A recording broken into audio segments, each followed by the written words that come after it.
Hello everybody, welcome back to the FM24 European Journeyman Save, and we are starting our first full season with MK Domzale, and I think it's fair to say we've made the squad our own. So where better else to start than transfers when we're talking about how we've made the squad our own. I said the squad was going to have a big overhaul, we're going to cull loads of players from the squad because it was far too big.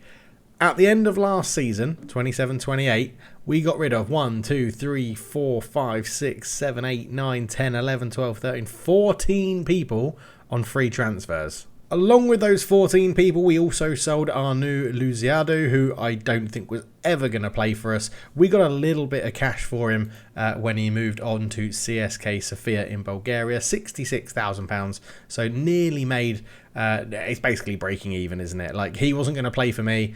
He didn't suit what I wanted to do at right back. And yeah, he wasn't very good according to our coach and our star ratings and things like that. So Arno has moved on. The next one was a little bit more problematic. Luka Toplovic moved.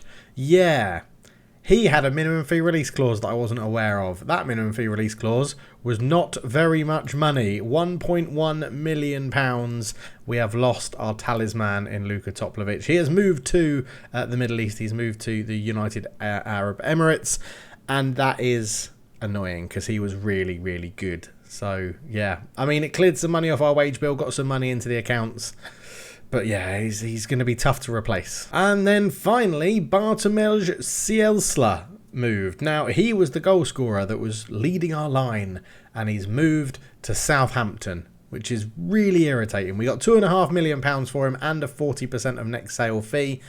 So the club should be set because I think they'll make quite a bit of profit on him. But yeah, he was very, very good. Now, I've just noticed he is actually listed for loan.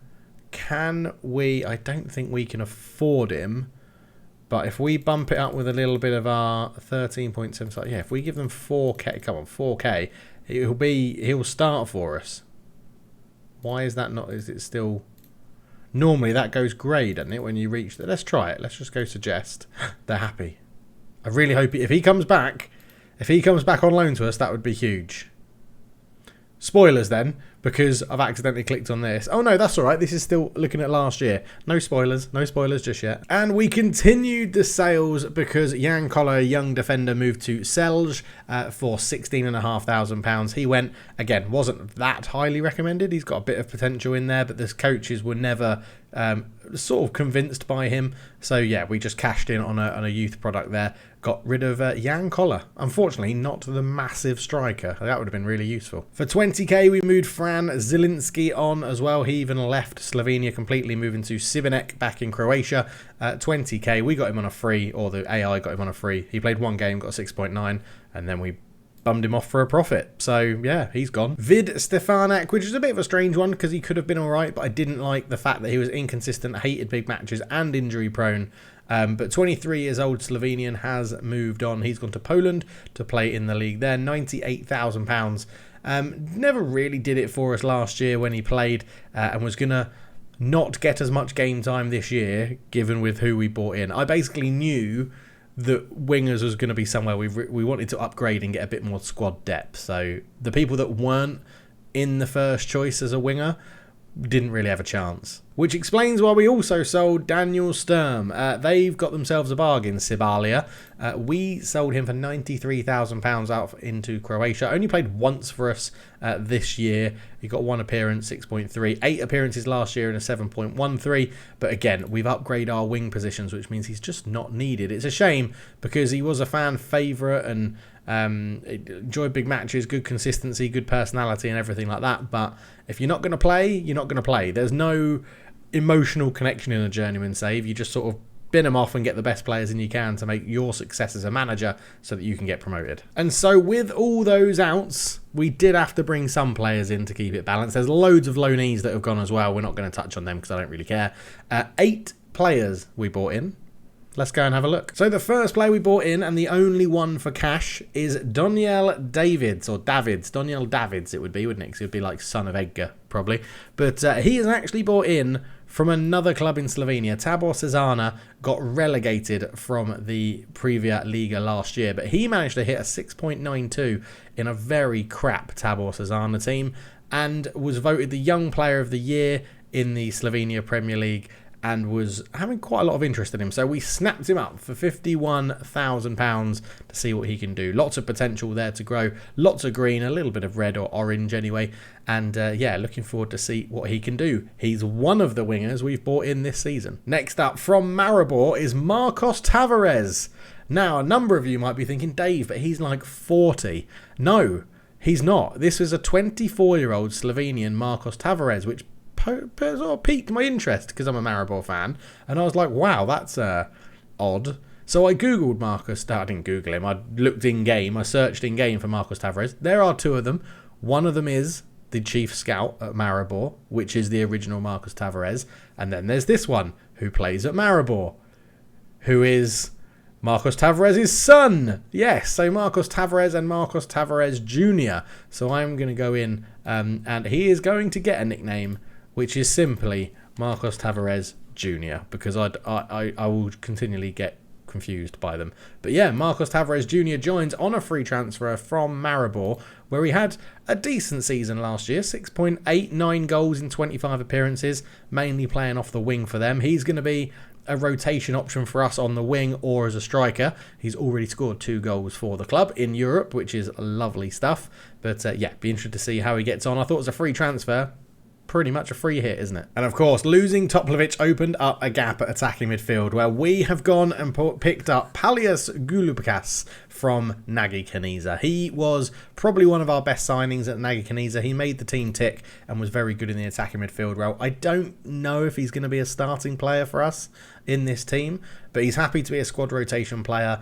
He was really performing really well for Nagi Kanisa when we were there. We know he can do a job, so he is in, and his value's gone up.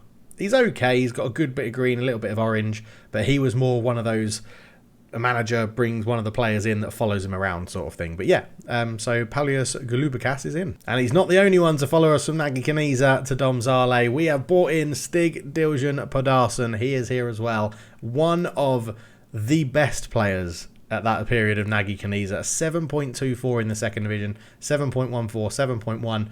Hoping he can repeat it, do the same again, but in Slovenia. That would be lovely. We haven't actually played him yet. He signed after our first league game, which we've played, and the first European game, so he's not even registered in the European squad yet, but he will be. And looking forward to see what we can do. The 22-year-old that was from Benfica, we bought him to Nagi Kanisa, and now we've picked him up on a free transfer. £4,000 a week, though. He was a greedy little git, but I think he's going to be really good for us. The next one was Simon Jansen. So I bought him from VVV Venlo, or VVV Venlo, on a free transfer. He was playing in the second division in Netherlands for them, but did put up a good numbers for them. And we needed a holding midfielder to come in to replace Maghini, the Italian who went back to Parma. They wouldn't let him have him back. So yeah, we bought in Simon Jansen. He hit all the numbers I wanted in terms of data for pass progression, interceptions, tackles, key passes per 90 minutes and things like that. So did really, really well. They actually describe him as a fullback, so could help out at left back if we needed to as well, but he will primarily be playing in this sort of central midfield or holding midfield role for us back there, and has started reasonably well for us. 7.8 in the Europa Conference League, and 1 game in the league gets him a 6.9 as well. And then we go to our 2 probably biggest signings, both of them on a free transfer, which I think we've done really well with. From Ajax, signed in is Francisco Conceição, 25 years old, 20 under-21 caps for Portugal, not stepped up to the senior squad, but he comes in as a left-footed right winger, so we could potentially use him on both wings, I think. I'm also going to try and get him potentially to play in the attacking midfield role, because he's got really good flair and he's really consistent and he loves big matches. So I do think he's going to be very useful. But a free transfer from Ajax, where he was playing 26 games last year and a 7.13. He should be very good for us. As you can see, 1 goal in 1 appearance for us so far off the right-hand side. But yeah, doing really, really well. Very happy with this. Attempts overhead kicks, knocks balls past opponent, cuts inside from the right wing, likes to beat opponent repeatedly as well.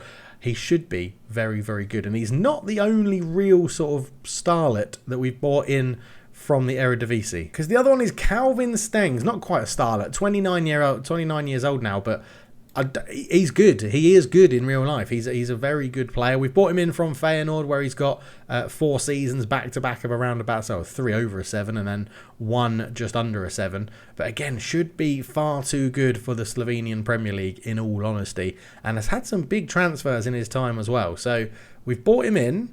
We're going to see what he can do. At the moment, he's sort of playing as a left winger because he's left-footed and can use his right wing and likes to move into the channels. But another one may put him in the attacking midfield role behind the striker, may even train him to be a striker, depending on how he gets on.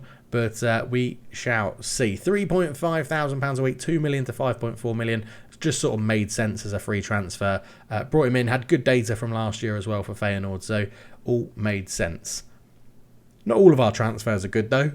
Normally, on Football Manager, it's quite hard to get a transfer wrong. We've brought someone else in on a free transfer that literally everybody hated. The fans, the board, everyone hated it. And it's this guy who no one has ever heard of. Nkosi Dube. Yeah. I took a punt. He's a free transfer, so it's literally nothing to lose. It's a win-win situation, generally. If he's rubbish, we just let his contract expire. He's here for 1 year. If he's good, we get him a new contract. Now, why did I bring him in? As a striker, he has a phenomenal goal-scoring record. I'm hoping, for those of you that were there for the Brighton beta save on Twitch, I'm hoping this is like the next Rahul Bar. I mean, he scored 27 in 34, 21 in 34, 18 in 32, 28 in 34, 14 in 34. I don't care what league you play in, that's a great record. Last season, in this season here, according to his data, which obviously disappears because Football Manager is really annoying, he had an expected goals of 10. 10 non-penalty expected goals, and I think he had 10 expected goals including penalties, so he didn't take them. And he scored 34 in all competitions. That's a phenomenal record. So we brought him in. We'll give him a chance. He's played 1 game for us in the Europa League, got a 6.5 against a pretty crap team and did miss some absolute sitters. But, he is consistent. He's got a balanced personality. He can head the ball. He's not too bad. He can't cross, which I don't care about. He's a striker. Competitive streaker, don't mind about that. Not versatile, don't mind about that. Not at the right level, that could be a concern. Not going to improve, hasn't trained well, and is a peripheral figure. But really, I'm not too worried because he's 2-footed and he's got a fantastic goal scoring record. So we'll just see. We'll see how it goes, right? We'll see how it goes. You have to take a punt on some transfers every now and then, and that is all of them. So we've made 225k plus the sales that we had at the back end of last year, £3.9 million. And we have spent, this was not us at all spending this money, we have spent £51,000. So made the club a huge profit, which is great. It's put them at 1.8 million in the black, which is lovely. We are slightly overspending on our wages, so I could just quickly change that now, because we're not going to go and buy anyone. Oh, we are going to buy... I'm not going to do that just yet because I want to see if we get the striker on loan. We do have one other things happening. So we've got a few more loans going out and we are looking at bringing in Cielsla again, back from Southampton on loan. Hopefully he agrees to that.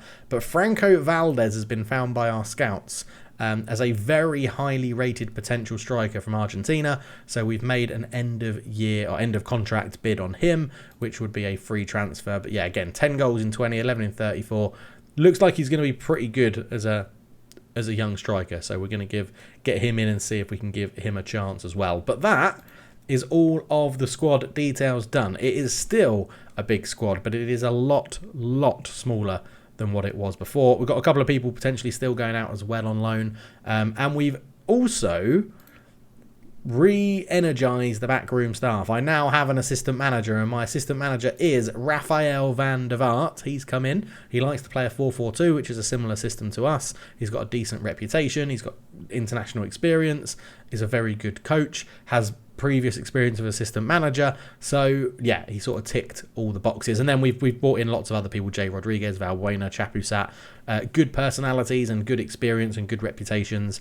Have joined the backroom staff. We've extended our scouting team as well to make that full. The biggest of note is Stefan Onshow, who comes in. Obviously, we can't see attributes, so it's sort of done on knowledge they have of different countries and then their experience and reputation and things like that. And over here, we had a pretty full team anyway. We brought in a head of sports science, but Andrea Spagnoli. I don't know who he is either, so yeah, we'll just let him get on with his job. What we've actually come back for today, though, is the second leg of our Europa Conference League second round qualifying. So we beat Vaduz 2-0 in the first leg, Marcos Tavares Jr. getting 2 goals in the 70th and the 93rd minute, and we beat Kupa in our first game of the Slovenian Premier League with goals from Gaspar Jurisic in the 63rd and Francisco Conceição in the 93rd minute. I was going to come back for the Cooper game, but I thought we literally just showed them in the end of season video. They were the last game we played, so I didn't want to come back and do them straight away again. So I thought, why not have a little intro about all the transfers, what's going on at the club, and then we'll go and play Vaduz in the second leg to go through that. Now, you play every team 4 times in the league, so it's going to be potentially a quick progression through the season because I don't want to keep showing the same games again. But we will probably, depending on what happens in this game, play this game and then do the next Conference League qualifier off camera. I think we've got Malmo. I think that's what's been drawn. If we go into the league path, third qualifying, we've got us or Vaduz against Brieg or Malmo, who I'd expect us to beat both of them. And then we actually have one more path after that. So maybe the 4th round we'll come back for. To see what's going on. But that is the squad updates. That is the transfers. That is how we're looking at the moment. And annoyingly, Radu in goal has just picked up a big injury as well. So he is out of that one. If we go to unavailable, you can see we've got quite a few people out injured and out on loan as well. So, oh, and one thing to mention, this guy is out injured. He will probably go back to being our starting left winger so we can move Stengs into attacking midfield. He did very well last season and I'm excited to see what he can do this season, but he is injured. Broke his ankle in pre-season, which is on the first game of pre-season as well, which was an absolute nightmare. But yeah, Podarson not registered in time. Maximovic I accidentally forgot to register, so he'll be back in the squad when we get another chance to register it. And yeah, where's Radu? Radu is injured as well. He'll still be up here, won't he? Ionut Radu is out for 7 days and 3 weeks. So our young goalkeeper, Dejan Zoric, is going to come in. Highly rated potentially. We'll have to see what he's like. Luckily, he's got a resolute personality. So if it all goes wrong, he'll be fine. It'll all be great. Okay, let's get into the game against Vaduz then. So Radu will come out. I probably should put another goalkeeper on the bench, but I'm not going to. We'll put Nick Peric on there for now. I'm going to give him a Cozy Dube another start and see how he gets on. This is how we're going to be lining up for this one then. So Zodec, Bekovic, Slash, Fazlic, Dapo, Petrusic, Janssen, Conceição, Stengs, Jurisic in behind Dube. And we do have Glubikas on the bench that can come on for a run out as well. I try normally to ease in new signings. Sorry, I was just trying to put him on the bench. I do try and normally ease in new signings, but I thought with the likes of Stengs and Conceição, you're probably better off just getting them in as soon as possible, really. Conceição, playing as a winger but likes to cut in from the left and is left-footed, we don't have the best width out here, to be honest. I'm just wondering with Stengs, he's left-footed as well, prefers to play on the right, cuts inside from the right wing, so that's not going to help either. We've actually signed two very similar players there. Let's give Daniel Davids the start over Conceição for this game, and we'll see how it goes. But into it we go. We have called up this youngster, Medic Slasek, to play as our sort of libero in this one. Horrible cons on his coach summary, but has actually been playing reasonably well, and we gave him a few appearances towards the end of last season as well. So we're going to see what he can do. John Gill flatters to deceive so much. Like, really good. He's got good value for this level, good potential, good current ability. But honestly, every time I play him, he's awful. He's absolutely awful, and I can't understand why. He says he wants to be a striker. I've played him up front. He's been rubbish. He's wasted chances. He's lost the ball. And then I've put him in like the holding midfield Volante role, and he can't do that either. So, yeah, I'm sort of a loose end with him. We showed we can beat them last time. Let's go out there and do it again. Oh, yes, I've been playing on 2D to make sure the tactic works. Is the sound's on? It's the Europa League. I forgot about that.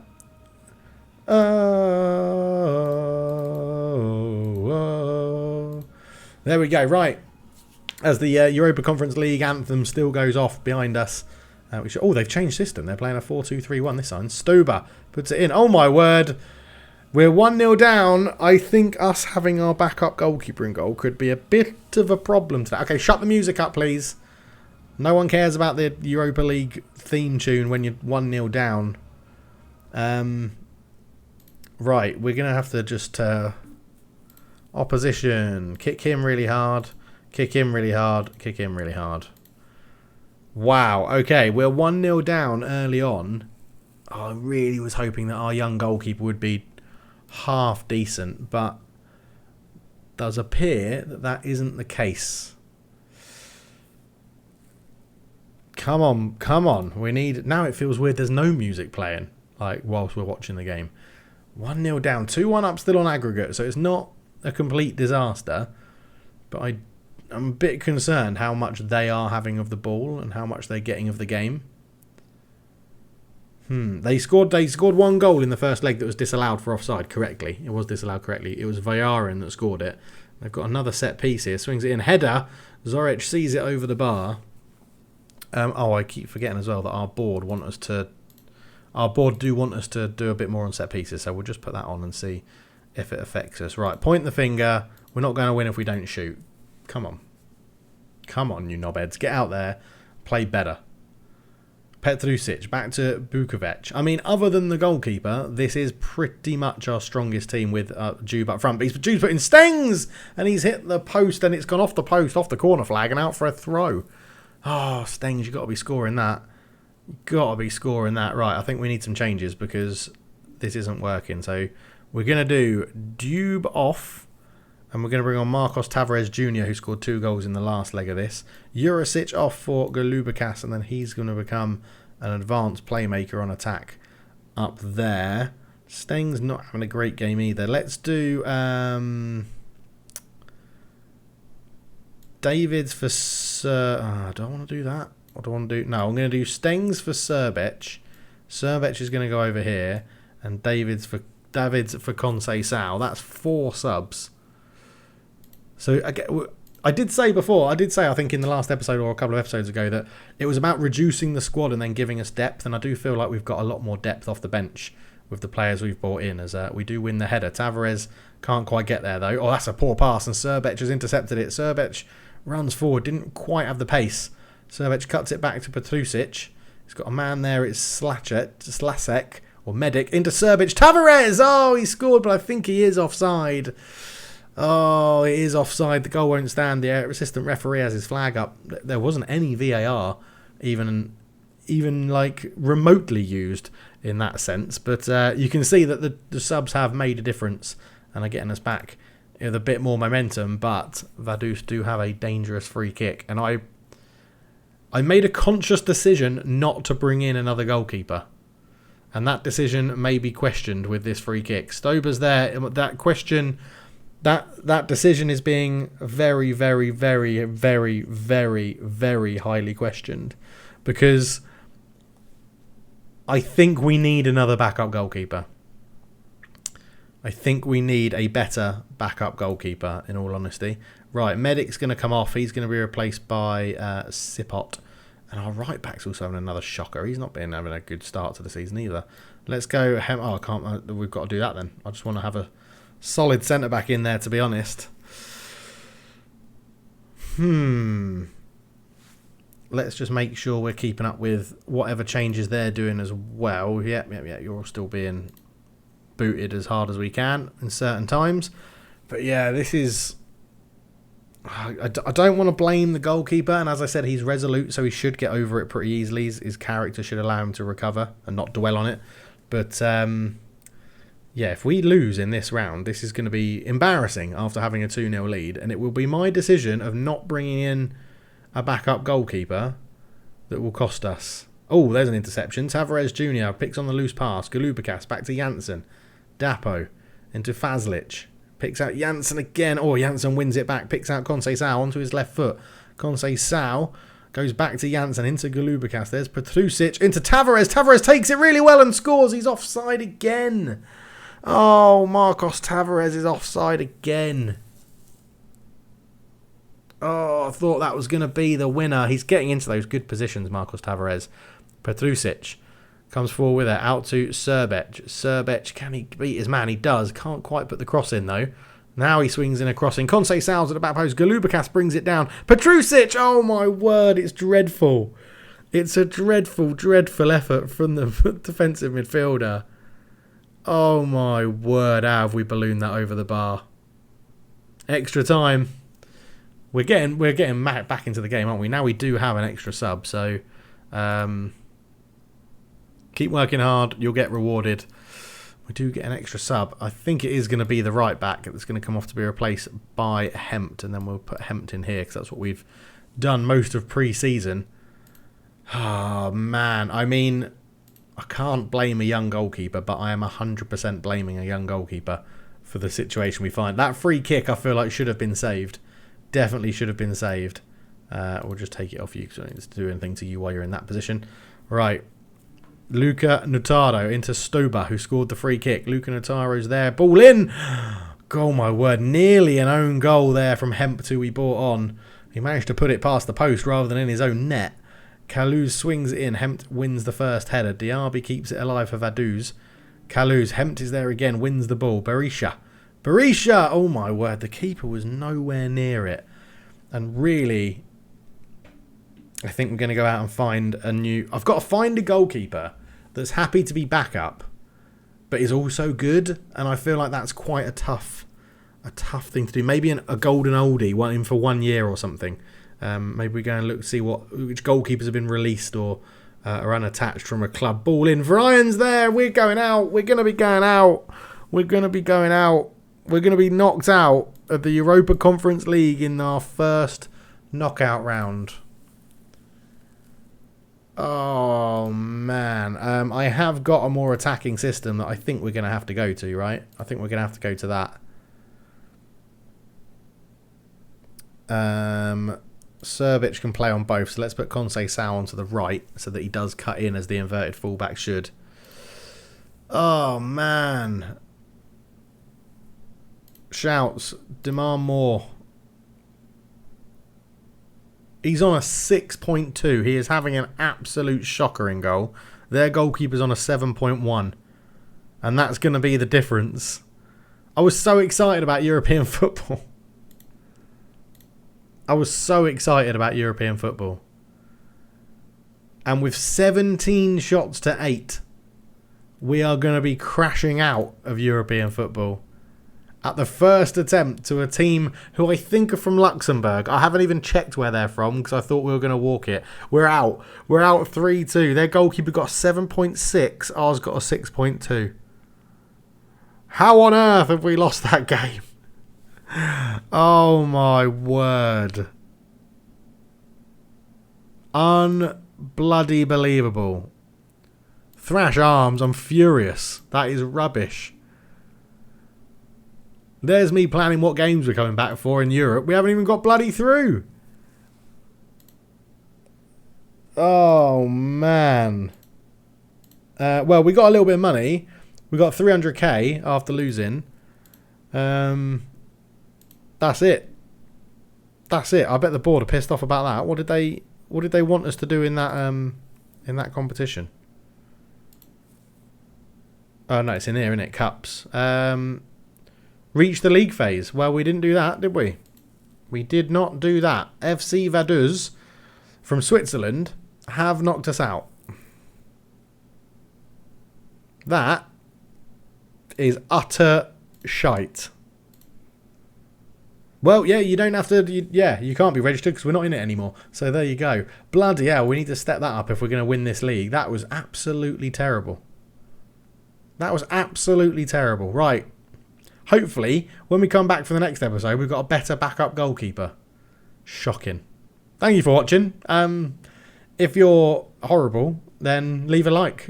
No. If you're enjoying the series, please do leave a like. It's the best way to show that you're enjoying it. We'll be back later on in the season, maybe all the way down here in like October for Maribor and Olympia Ljubljana there. One home, one away. I think we'll come back for that. Thank you so much for watching. What an absolute shit show. I'll be back in the next one. Cheers.